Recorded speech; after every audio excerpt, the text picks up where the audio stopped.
आप सभी विद्यार्थियों का स्वागत है अभिलाषा हिंदी एकेडमी में। असिस्टेंट प्रोफेसर की तैयारी में लगे हुए सभी विद्यार्थियों के लिए जो निबंध है नए पाठ्यक्रम में संकलित बाल मुकुंद गुप्त का शिव शंभू के चिट्ठे, जो कि लॉर्ड कर्जन को संबोधित करके इन्होंने लिखे हुए थे। इसमें 8 पत्र दिए हुए हैं, लेकिन आपके सिलेबस में 9 पत्र लगे हुए हैं जो कि इसी में पुस्तक में हैं। मैं 3 भागों में पूरी वीडियो बनाऊंगी, पूरे इनके पत्रों का संकलन जो इन्होंने लॉर्ड कर्जन को संबोधित करके लिखे हुए थे। और पुस्तकाकार छपने से पूर्व ये पत्र भारत मित्र में प्रकाशित होते थे। पहले हम देखते हैं थोड़ा सा लेखक परिचय, उसके बाद शिव शंभू के चिट्ठों पर चलेंगे। लेकिन उससे पहले आप सभी से रिक्वेस्ट है कि यदि पहली बार चैनल पर आए हैं तो जरूर सब्सक्राइब कर लीजिए, लाइक जरूर किया कीजिए। अपने एजुकेशनल ग्रुप में उन विद्यार्थियों तक पहुंचाने का जरूर प्रयास करिए जो असिस्टेंट प्रोफेसर की तैयारी कर रहे हैं, चाहे किसी भी राज्य से कर रहे हो, वो सभी के लिए इम्पोर्टेंट है। सभी जगह ये पत्र सिलेबस में रखे हुए हैं। तो चलिए बिना देर के शुरू करते हैं। बाल मुकुंद गुप्त का जन्म 1865 में रोहतक जिले के गुरुयानी नामक ग्राम में हुआ। इनकी प्रारंभिक शिक्षा उर्दू फारसी में हुई। कुछ बड़े होने पर इनके हृदय में हिंदी के प्रति प्रेम जागृत हुआ और अपने अध्यवसाय से इन्होंने उसमें दक्षता प्राप्त की। इनकी विशेष रुचि पत्रकारिता की ओर थी। उर्दू में इनके लेख मुरादाबाद के गहवद और लखनऊ के अवध पंच में प्रायः निकलते रहते थे। अपने जीवन में इन्होंने उर्दू हिंदी के कई पत्रों का संपादन किया। गुप्त जी ने बहुत कम ग्रंथों की रचना की। अनुवाद के रूप में इनकी रत्नावली नाटिका और मंडल भगिनी का ही नाम लिया जाता है। इनकी सबसे प्रसिद्ध कृति शिव शंभू के चिट्ठे हैं। इस छोटी सी पुस्तिका में 8 पत्र हैं।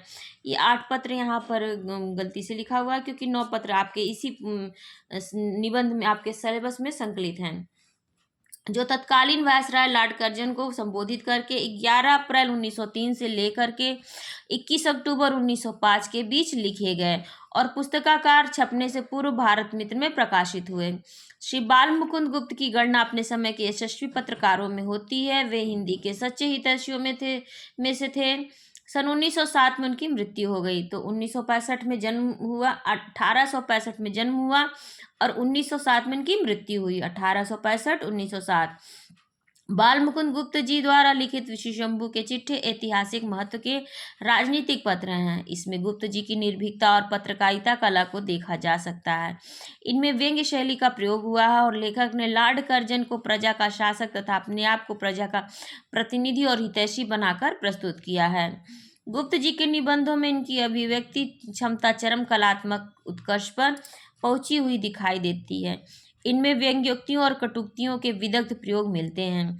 भाषा पर गुप्त जी का असाधारण अधिकार है। अब आचार्य रामचंद्र शुक्ल के शब्दों में देखते हैं। उनकी भाषा बहुत चलती, सजी और विनोदपूर्ण होती थी। किसी प्रकार का विषय हो, गुप्त जी की लेखनी उस पर विनोद का रंग चढ़ा ही देती थी। आचार्य रामचंद्र शुक्ल का कथन है, कल्पना का सुंदर प्रयोग वे करते थे। उनकी गंभीर शैली में एक प्रकार की कविता है जिसमें गद्य भी कविता की भांति सरल हो उठा है। देशभक्ति, निर्भीकता, कर्तव्य निष्ठा, लोक हितैषी भाव से वे सदा परिचालित ही रहे।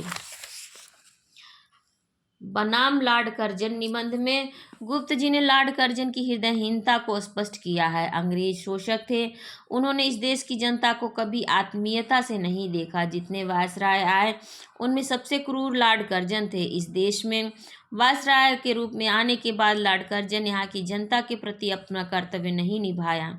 सारी सुविधा, साधन, संपत्ति, विकास के सारे स्रोत उनके पास होने पर भी इस देश के प्रति, यहाँ की जनता के प्रति उन्होंने अपना कर्तव्य पूरा नहीं किया। भारत की धरती पर पहला कदम रखने के बाद लॉर्ड कर्जन ने कहा था कि मैं इस देश में इतना परिवर्तन लाऊंगा कि इस देश का इतना विकास होगा कि मेरे बाद आने वाले व्यक्ति को कोई काम करने की आवश्यकता नहीं होगी। किंतु बाल मुकुंद गुप्त जी लिखते हैं, लॉर्ड कर्जन ने इस देश और समाज के विकास के लिए कुछ नहीं किया बल्कि जनता पर अत्याचार ही किए। गुप्त जी निबंध में शिव शंभू की कथा के माध्यम से लॉर्ड कर्जन पर व्यंग्य करते हैं। केवल प्रदर्शन ही राजा का दायित्व नहीं, यदि जनता के प्रति अपना दायित्व निभाया जाए तो राजा की मूर्ति जनता अपने हृदय में अधिष्ठित करती है। अतः प्रदर्शन तथा कर्तव्य को लॉर्ड कर्जन समझे अथवा अन्यथा शिव शंभू के समान लॉर्ड कर्जन का भी स्वप्न भंग होता। इनका निधन हुआ था 1907 में। अब चलिए शुरू करते हैं निबंध शिव शंभू के चिट्ठे, जिसका पहला भाग है बनाम लॉर्ड कर्जन नाम से। माई लॉर्ड, लड़कपन में इस बूढ़े भंगड़ को बुलबुल का बड़ा चाव था। गांव में कितने ही शौकीन बुलबुल बाज थे। वे बुलबुलें पकड़ते थे, पालते थे और लड़ाते थे। बालक शिव शंभू शर्मा बुलबुलें लड़ाने का चाव नहीं रखता था। केवल एक बुलबुल को हाथ पर बिठाकर ही प्रसन्न होना चाहता था। पर ब्राह्मण कुमार को बुलबुल कैसे मिले? पिता को यह भय कि बालक को बुलबुल दो तो वह मार देगा, हत्या होगी, अथवा उसके हाथ से बिल्ली छीन लेगी तो पाप होगा। बहुत अवरोध से यदि पिता किसी मित्र की बुलबुल किसी दिन ला भी दी तो वह 1 घंटे से अधिक नहीं रहने पाती थी, वह भी पिता की निगरानी में। सराय के भटियारे बुलबुलें पकड़ा करते थे। गांव के लड़के उनसे 2-2, 3-3 पैसे में खरीद लाते थे। पर बालक शिव शंभू तो ऐसा नहीं कर सकता था। पिता की आज्ञा के बिना वह बुलबुल कैसे लावे और कहाँ रखे? उधर मन में अपार इच्छा थी कि बुलबुल जरूर हाथ में हो। इसी से जंगल में उड़ती बुलबुल को देखकर जी फड़क उठता था। बुलबुल की बोली सुनकर आनंद से हृदय नृत्य करने लगता था। कैसी कैसी कल्पनाएं हृदय में उठती थी। उन सब बातों का अनुभव दूसरों को नहीं हो सकता। दूसरों को क्या होगा? यह वही शिव शंभू हैं, स्वयं इसी को उस बालकाल की अनिर्वचनीय चाव और आनंद का अनुभव नहीं हो सकता। बुलबुल पकड़ने की नाना प्रकार की कल्पनाएं मन ही मन में करता हुआ बालक शिव शंभू सो गया। उसने देखा संसार बुलबुलमय है। सारे गांव में बुलबुलें उड़ रही हैं। अपने घर के सामने खेलने का जो मैदान है उसमें सैकड़ों बुलबुल उड़ती फिरती हैं। फिर भी वे सब ऊंची नहीं उड़ती, बहुत नीची नीची उड़ती हैं। उनके बैठने के अड्डे भी नीचे नीचे हैं। वे कभी उड़कर इधर उधर जाती, कभी उधर, कभी यहाँ बैठती और कभी वहाँ, कभी स्वयं उड़कर बालक शिव शंभू के हाथ की उंगलियों पर आ बैठती। शिव शंभू आनंद में मस्त होकर इधर उधर दौड़ रहा है। उसके 2-3 साथी भी उसी प्रकार बुलबुलें पकड़ते और छोड़ते इधर उधर कूदते फिरते हैं। आज शिव शंभू की मनोवांछा पूर्ण हुई। बुलबुलों की कमी नहीं है। आज उसके खेलने का मैदान बुलबुलिस्तान बन रहा है। आज शिव शंभू बुलबुलों का राजा ही नहीं, महाराजा है। आनंद का सिलसिला यहीं नहीं टूटा। शिव शंभू ने देखा कि सामने एक सुंदर बाग है, वहीं सब बुलबुलें उड़कर आती हैं। बालक कूदता हुआ दौड़कर उनमें पहुंचा। देखा सोने के पेड़ पत्ते और सोने ही के नाना रंग के फूल हैं। उन पर सोने की बुलबुलें बैठी गाती हैं और उड़ती फिरती हैं। वहीं एक सोने का महल है, उस पर सैकड़ों सुनहरे कलश हैं, उन पर भी बुलबुलें बैठी हैं। बालक 2-3 साथियों सहित महल पर चढ़ गया। उस समय का वह सोने के बगीचे, सोने के महल और बुलबुलों सहित एक बार उड़ा। सब कुछ आनंद से उड़ता था। बालक शिव शंभू भी दूसरे बालकों सहित उड़ रहा था। पर यह आमोद बहुत देर तक सुखदायी न हुआ। बुलबुलों का ख्याल अब बालक के मस्तिष्क से हटने लगा। उसने सोचा, मैं कहाँ उड़ा जाता हूँ? माता पिता कहाँ? मेरा घर कहाँ? इस विचार के आते ही सुख स्वप्न भंग हुआ। बालक कुल बुलाकर उठ बैठा। देखा और कुछ नहीं, अपना ही घर और अपनी ही चारपाई, मनोराज्य समाप्त हो गया। आपने माई लॉर्ड जब से भारतवर्ष में पधारे हैं बुलबुलों का स्वप्न ही देखा है, या सचमुच कुछ कोई करने योग्य काम भी किया है? खाली अपना ख्याल ही पूरा किया है, या यहाँ की प्रजा के लिए भी कुछ कर्तव्य पालन किया? एक बार ये बातें बड़ी धीरता से मन में विचारिए। आपकी भारत में स्थिति की अवधि के 5 वर्ष पूरे हो गए। अब यदि आप कुछ दिन रहेंगे तो सूद में मूलधन समाप्त हो जा चुका। हिसाब कीजिए, नुमाइशी कामों के सिवा काम की बात आप कौन सी कर चलें, और भड़कबाजी के सिवा ड्यूटी और कर्तव्य की ओर आपका इस देश में कब ध्यान रहा? इस बार के बजट की वक्तृता ही आपके कर्तव्य काल की अंतिम वक्तृता थी। जरा उसे पढ़ तो जाइए, फिर उसमें आपकी 5 साल की किस अच्छी करतूत का वर्णन है। आप बारंबार अपने 2 तुम तराक से भरे कामों का वर्णन करते हैं, एक विक्टोरिया मेमोरियल हॉल और दूसरा दिल्ली दरबार। पर जरा विचारिए तो ये दोनों काम शो हुए या ड्यूटी? विक्टोरिया मेमोरियल हॉल चंद पेट भरे अमीरों के 1-2 बार देख आने की चीज होगा। उससे दरिद्रों का कुछ दुख घट जावेगा या भारतीय प्रजा की कुछ दशा उन्मत्त हो जावेगा, ऐसा तो आप भी न समझते होंगे। अब दरबार की बात सुनिए कि क्या था। आपके ख्याल से वह बहुत बड़ी चीज थी, पर भारतवासियों की दृष्टि में वह बुलबुलों के स्वप्न से बढ़कर कुछ न था। जहाँ जहाँ वे जुलूस के हाथी आए, वहीं वहीं सब लौट गए। जिस हाथी पर आप सुनहली झूले और सोने का हौदा लगवाकर छत्र धारण पूर्वक सवार हुए थे। वह अपने कीमती असबाब सहित जिसका था उसके पास चला गया। आप भी जानते थे कि वह आपका नहीं और दर्शक भी जानते थे कि आपका नहीं। दरबार में जिस सुनहरे सिंहासन पर विराजमान होकर आपने भारत के सब राजा महाराजाओं की सलामी ली, वह भी वहीं तक था। और आप स्वयं भली भांति जानते हैं कि वह आपका न था, वह भी जहाँ से आया था वहीं चला गया। ये सब चीज़ें खाली नुमाइशी थी, भारतवर्ष में वे पहले से ही मौजूद थी। क्या इन सब से आपका कुछ गुण प्रकट हुआ? लोग विक्रम को याद करते हैं या उसके सिंहासन को, अकबर को या उस तख्त को, शाहजहां के की इज्जत उसके गुणों से थी या तख्त व ताउस से। आप जैसे बुद्धिमान पुरुष के लिए सब बातें विचारने की हैं।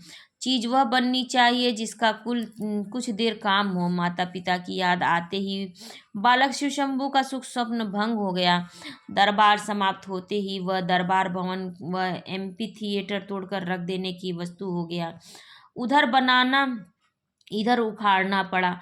नुमाइशी चीजों का ही परिणाम है, उनका तितलियों का सा जीवन होता है। माय लॉर्ड अपने कछाड़ के चाय वाले साहबों की दावत खाकर कहा था कि ये लोग यहाँ नित्य और हम लोग कुछ दिन के लिए हैं। आपके वे कुछ दिन बीत गए, अवधि पूरी हो गई। अब यदि कुछ दिन और मिले तो वह किसी पुराने पुण्य के बल से समझिए। उन्हीं की आशा पर विष्णु शंभू शर्मा यह चिट्ठा आपके नाम पर भेज रहा है, जिससे इन मांगे दिनों में तो एक बार आपको अपने कर्तव्य का ख्याल हो। जिस पद पर आप आरूढ़ हुए वह आपका मौरूसी नहीं, नदी नाव संयोग की भांति है।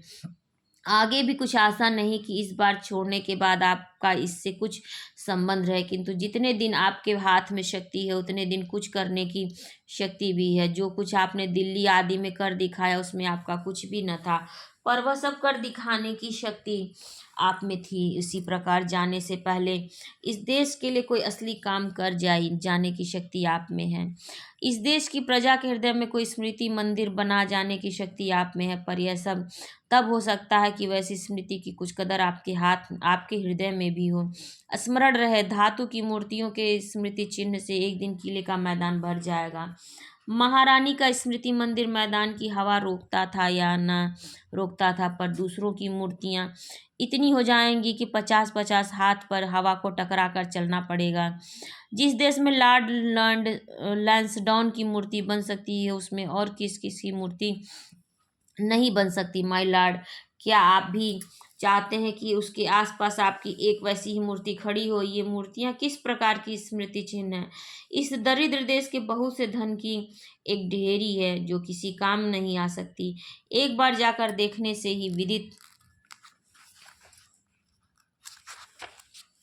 विदित होता है कि वह कुछ विशेष पक्षियों के कुछ देर विश्राम लेने के अड्डे से बढ़कर कुछ नहीं है। माय लॉर्ड, आपकी मूर्ति वहाँ क्या शोभा होगी, आपकी मूर्ति की वहाँ क्या शोभा होगी। आइए मूर्तियाँ दिखावें। वह देखिए एक मूर्ति जो किले के मैदान में नहीं है पर भारतवासियों के हृदय में बनी हुई है।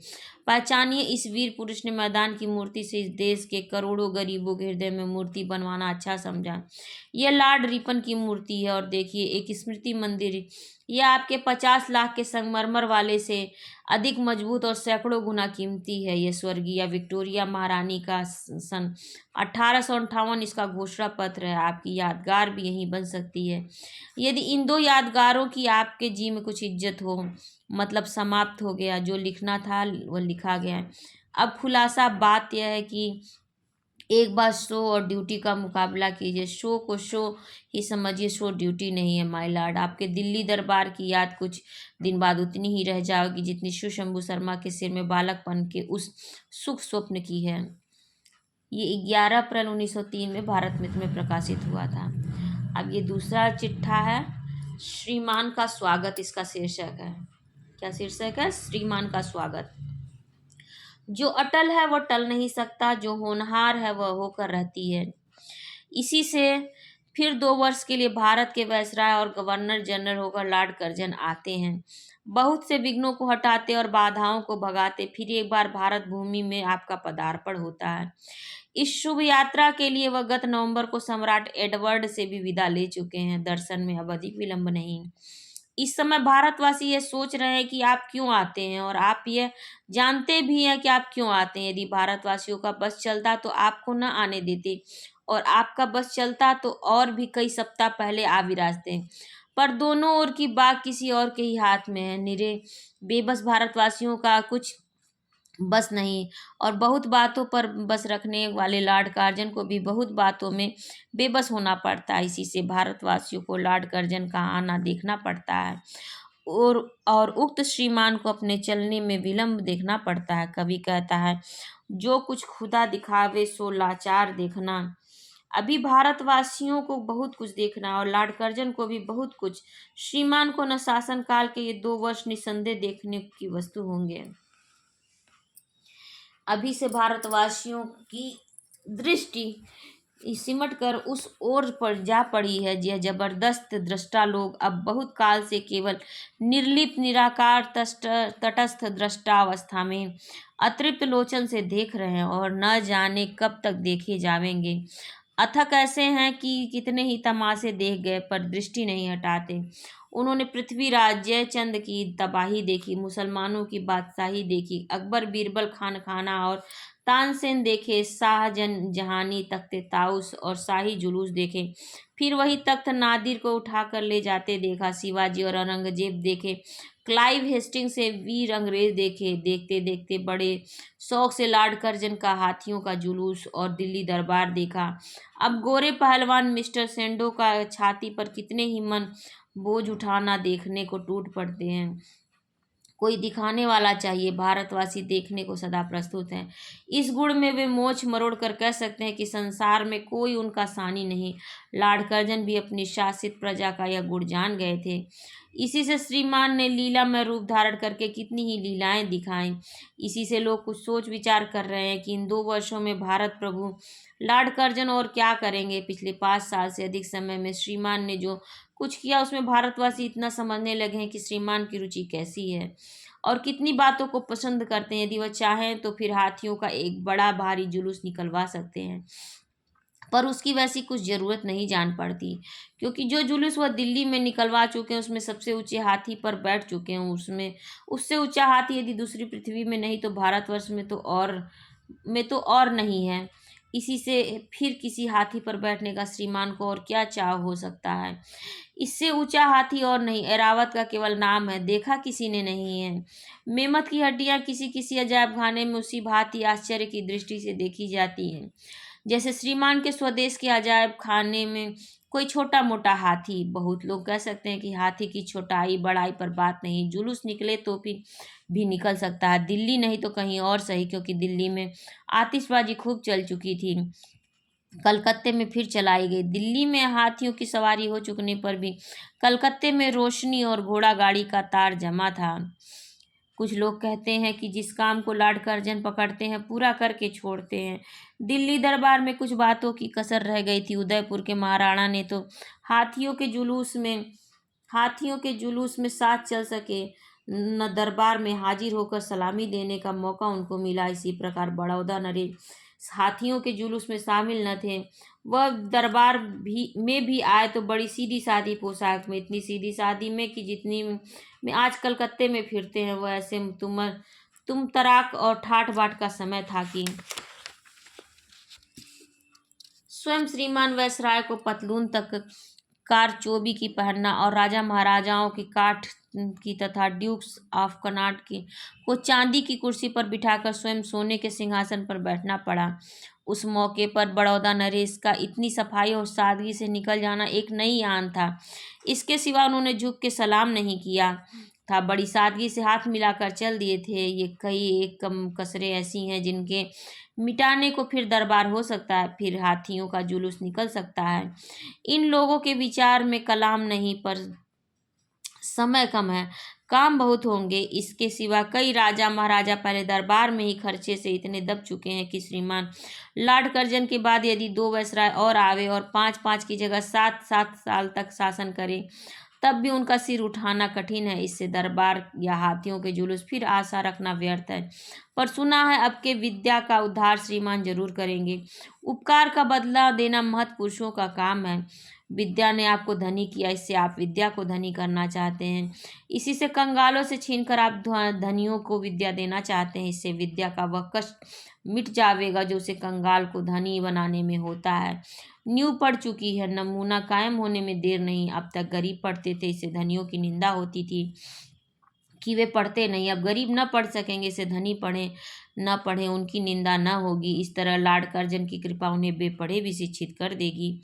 और कई काम है, कई कमीशनों के काम का फैसला करना है, कितनी ही मिशनों की कार्रवाई का नतीजा देखना है। काबुल है, कश्मीर है।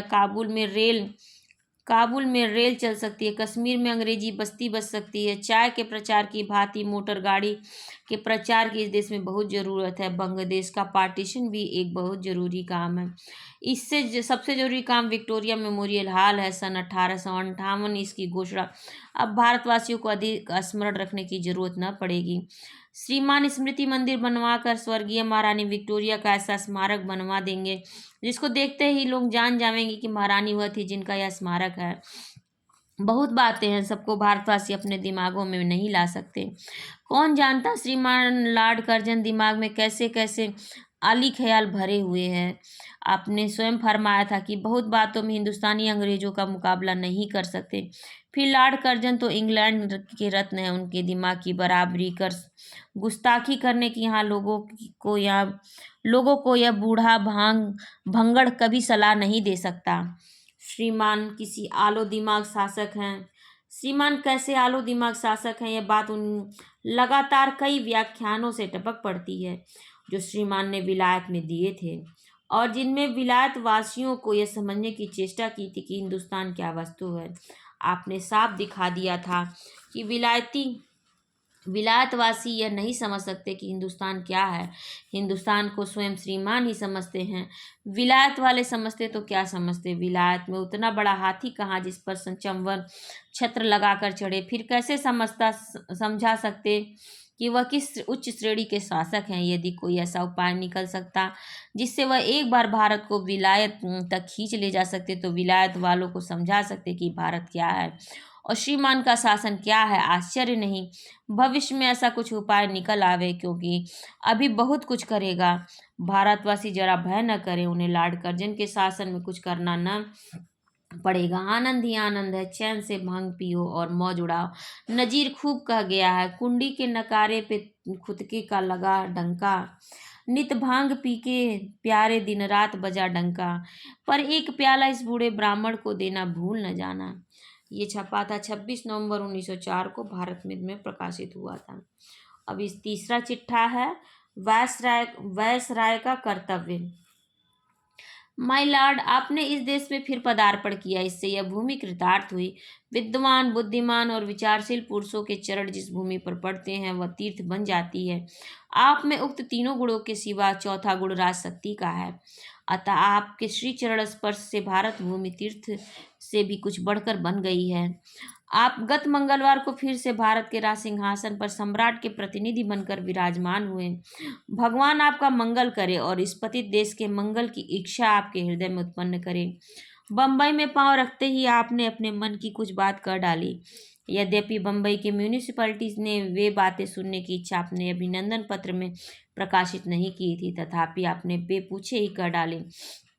ठीक उसी प्रकार बिना बुलाए यह दीन भंगड़ ब्राह्मण शिव शंभू शर्मा तीसरी बार अपना चिट्ठा लेकर आपकी सेवा में उपस्थित है। इससे भी प्रजा का प्रतिनिधि होने का दावा है। इसी से यह राजप्रतिनिधि के सम्मुख प्रजा का कच्चा चिट्ठा सुनाने आया है। आप सुनिए न सुनिए, सुना कर ही जावेगा। अवश्य इस देश की प्रजा ने इस दिन ब्राह्मण को अपनी सभा में बुलाकर कभी अपने प्रतिनिधि होने का टीका नहीं किया और न कोई पट्टा लिख दिया। आप जैसा बजाबत्ता राजप्रतिनिधि है वैसा बजाबता शिव शंभू प्रजा का प्रतिनिधि नहीं है। फिर भी आपको बुलाकर अपना वायसराय फिर से बनाया। विलायती गजट में खबर निकली कि वही खबर तार द्वारा भारत में पहुंची। मार्ग में जगह जगह स्वागत हुआ। बम्बई में स्वागत हुआ। कलकत्ते में कई बार गजट हुआ। रेल से उतरते राज सिंहासन पर बैठते समय 2 बार सलामी की तोपें सर हुई। कितने ही प्राजा, नवाब, बेगम आपके दर्शनार्थ बम्बई पहुंचे। बाजे बजते रहे, फौजें सलामी देती रहे। ऐसी एक भी सनद प्रजा प्रतिनिधि होने के कि शिशंभू के पास नहीं है, तथापि वह इस देश की प्रजा है का, यहाँ के चिथड़ नरपोश कंगालों का प्रतिनिधि होने का दावा रखता है, क्योंकि उसने इस भूमि में जन्म लिया है। उसका शरीर भारत की मिट्टी से बना है और उसी मिट्टी में अपने शरीर की मिट्टी को एक दिन मिला देने का इरादा रखता है। बचपन में इसी देश की धूल में लौटकर बड़ा हुआ। इसी भूमि के अन्न जल से उसकी प्राण रक्षा होती है।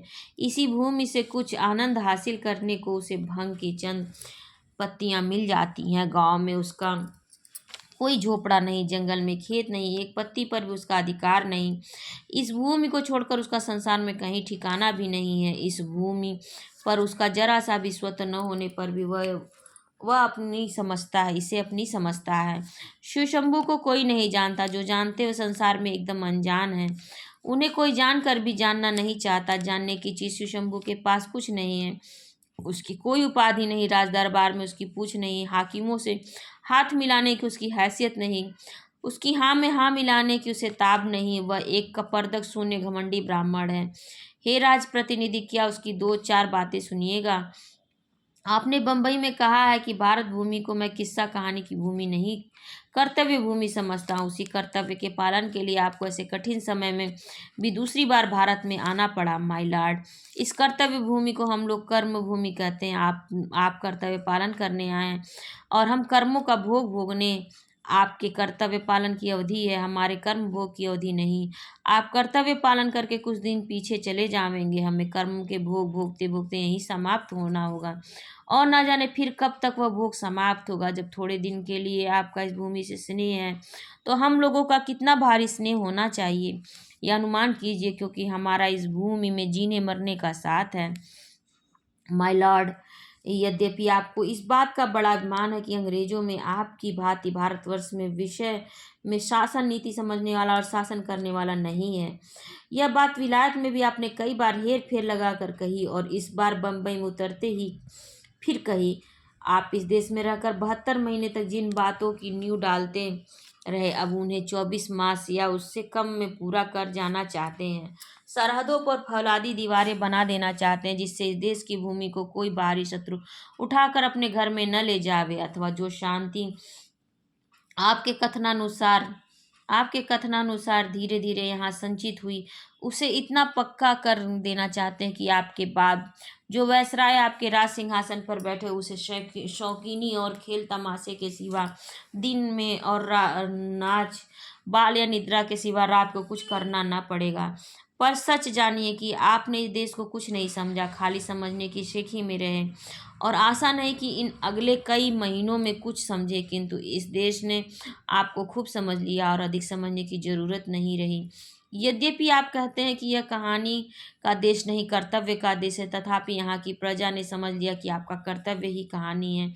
एक बड़ा सुंदर मेल हुआ था, अर्थात आप बड़े घमंडी शासक हैं और यहाँ की प्रजा के लोग भी बड़े भारी घमंडी। पर कठिनाई इसी बात की है कि दोनों का घमंड 2 तरह का है। आपको जिन बातों का घमंड है उन पर यहाँ के लोग हंस पड़ते हैं। यहाँ के लोगों को जो घमंड है उसे आप समझते नहीं और शायद समझेंगे भी नहीं। जिन आडंबरों को करके आप अपने मन में बहुत प्रसन्न होते हैं या यह समझ बैठते हैं कि बड़ा कर्तव्य पालन किया, वह इस देश की प्रजा की दृष्टि में कुछ भी नहीं। वह इतने आडंबर देख सुन चुकी और कल्पना कर चुकी है कि और किसी आडंबर का असर उस पर नहीं हो सकता। आप सरहद को लोहे की दीवार से मजबूत करते हैं। यहाँ की प्रजा ने पढ़ा है कि एक राजा ने पृथ्वी को काबू में करके स्वर्ग में सीढ़ी लगानी चाहिए थी। आप और लॉर्ड किचनर मिलकर जो फौलादी दीवार बनाते हैं, उससे बहुत मजबूत एक दीवार लॉर्ड केनिंग बना गए हैं थे। आपने भी बम्बई की स्पीच में केनिंग का नाम लिया है। आज 46 साल हो गए वह दीवार अचल खड़ी है। वह स्वर्गीय महारानी का घोषणा पत्र है जो 1 नवंबर 1858 को केनिंग महोदय ने सुनाया था। वही भारतवर्ष के लिए फौलादी दीवार है, वही दीवार भारत की रक्षा करती है। उसी दीवार को भारतवासी अपना रक्षक समझते हैं। उस दीवार के होते आपको या लॉर्ड कर्जन को कोई दीवार बनाने की जरूरत नहीं। इसकी आड़ में आप जो चाहें, जितनी मजबूत चाहें, वैसी दीवार की कल्पना कर सकते हैं। आडंबर को इस देश का शासन नहीं हो सकता। आडंबर का आदर इस देश की कंगाल प्रजा नहीं कर सकती। आपने अपने समझ में बहुत कुछ किया, पर फल यह हुआ कि विलायत जाकर वह सब अपने ही मुंह से सुनना पड़ा। कारण यह कि करने से कहीं अधिक कहने का आपका स्वभाव है। इससे आपका करना भी कहे बिना प्रकाशित नहीं होता। यहाँ की अधिक प्रजा ऐसी है जो अब तक भी नहीं जानती कि आप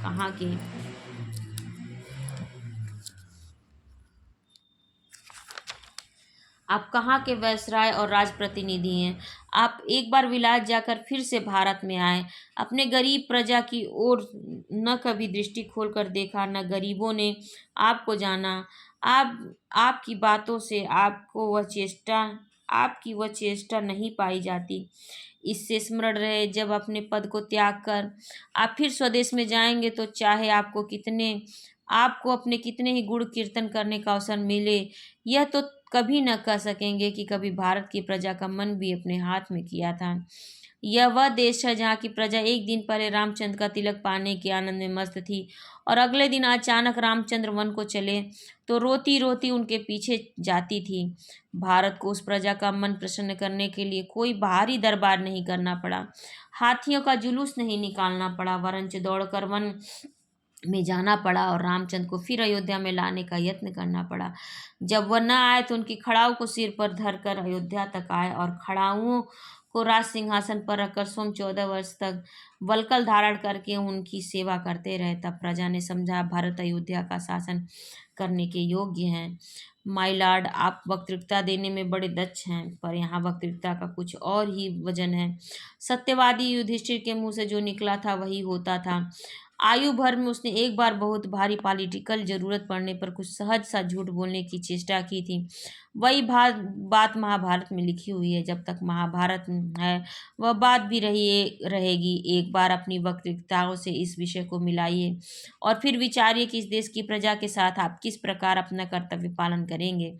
साथ ही इस समय एक अधेड़ मंगल ब्राह्मण को अपनी भांग बूटी की फिक्र करने की आज्ञा दीजिए। ये छपा हुआ था 17 सितंबर 1904 में, भारत मित्र में प्रकाशित हुआ था। तो ये 3 चिट्ठे थे शिवशंभू के, और इसके आगे की चिट्ठे में अगले भाग में बनाऊंगी। उम्मीद है आप लोगों को समझ में ज़रूर आया होगा। यदि कोई प्रश्न हो, कोई दिक्कत हो, कुछ ना समझ में आया हो तो आप कमेंट सेक्शन में पूछ सकते हैं। चैनल पर पहली बार आए हैं तो ज़रूर सब्सक्राइब करिए। मेरे टेलीग्राम से जुड़ जाइए। मुझे मेरे FB पेज पर भी आप फॉलो कर सकते हैं। धन्यवाद।